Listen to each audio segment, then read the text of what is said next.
Bagaimana kabarnya? Semoga sehat-sehat selalu ya. Masih semangat kan belajar dari rumah? Yuk belajar dari rumah bersama Ibu dalam mata pelajaran IPA. Bab pertama kita akan belajar tentang sistem gerak pada benda dan makhluk hidup. Yuk kita simak videonya.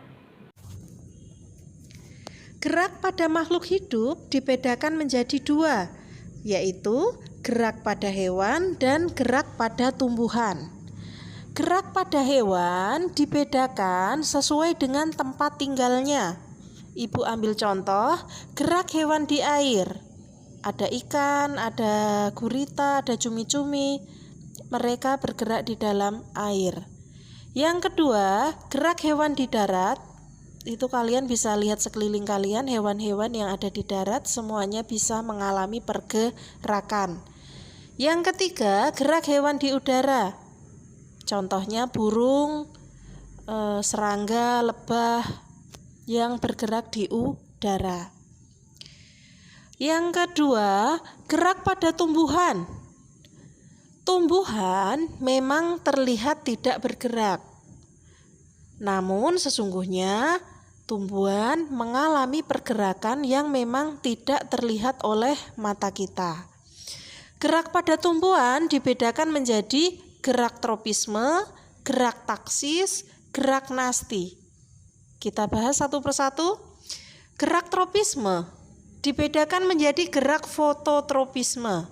Fototropisme, kata kuncinya adalah foto yang artinya cahaya.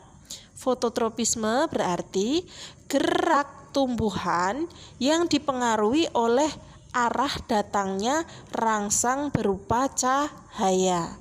Contohnya, tumbuh-tumbuhan biasanya akan selalu tumbuh menuju ke arah datangnya sinar matahari. Yang kedua, gerak geotropisme. Geo artinya bumi. Berarti gerak geotropisme adalah gerak tumbuhan yang dipengaruhi oleh gravitasi bumi. Contohnya, tumbuhan akan selalu tumbuh, akarnya selalu mengarah ke pusat bumi. Yang ketiga, gerak hidrotropisme. Hidro artinya air. Berarti gerak hidrotropisme adalah gerak yang dipengaruhi oleh keberadaan air atau tingkat kebasahan air. Yang kedua, gerak taksis.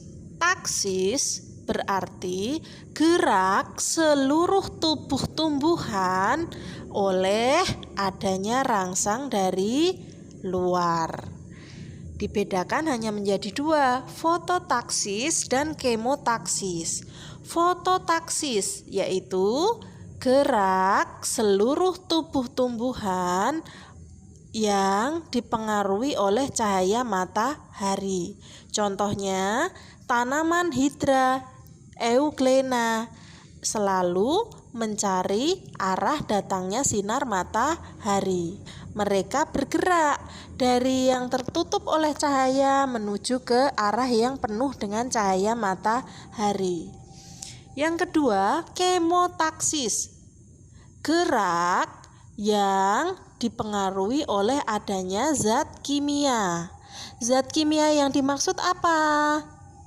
Nah, zat kimia yang dimaksud itu adalah zat-zat protein, zat-zat urea, zat-zat asam basa yang ada di sekelilingnya. Ibu berikan contoh, tanaman lumut dan paku-pakuan itu akan selalu mencari tempat yang penuh dengan protein dan lembab. Kelembapan dan protein ini adalah zat kimia yang berasal dari luar. Yang ketiga, nasti. Nasti adalah gerak yang tidak dipengaruhi oleh arah datangnya rangsang, jadi bergerak sesuai dengan sendirinya. Gerak pada benda. Kalau tadi sudah gerak pada hewan dan tumbuhan, yang kedua, subbab kedua, gerak pada benda. Gerak pada benda itu dibedakan menjadi gerak lurus beraturan dan gerak lurus berubah beraturan. Yang pertama, gerak lurus beraturan. Di situ ada beberapa rumus, Kakak, dari mulai rumus kecepatan dan kelajuan. Kecepatan itu sama dengan perpindahan dibagi waktu. Sedangkan kelajuan itu adalah jarak dibagi waktu. Terlihat sama, namun sebenarnya berbeda. Kalau kecepatan itu harus ada perpindahan, berarti ada pergeseran dari titik A ke B. Sedangkan kalau kelajuan itu tidak harus bergeser, yang penting ada jarak. Seperti itu, nanti di pertemuan selanjutnya akan Ibu jelaskan lebih rinci. Kelajuan rata-rata, jarak total dibagi waktu total. Gerak lurus berubah beraturan. Gerak yang lintasannya lurus dan kecepatannya berubah-ubah. Nanti Ibu jelaskan lagi ya. Yang kedua, gerak relatif. Gerak relatif adalah gerak yang acuannya berbeda. Contohnya, kedudukan bus berubah terhadap benda-benda yang berada di luar bus. Kedudukan bus berubah terhadap orang-orang yang ada di luar bus. Jadi terlihat busnya yang bergerak. Sedangkan orang yang ada di dalam bus itu seolah-olah yang bergerak bukan busnya, tapi gedung-gedung sekitar dan jalanan yang bergerak. Itu maksudnya gerak relatif seperti itu. Sampai berjumpa di pertemuan selanjutnya. Wassalamualaikum warahmatullahi wabarakatuh.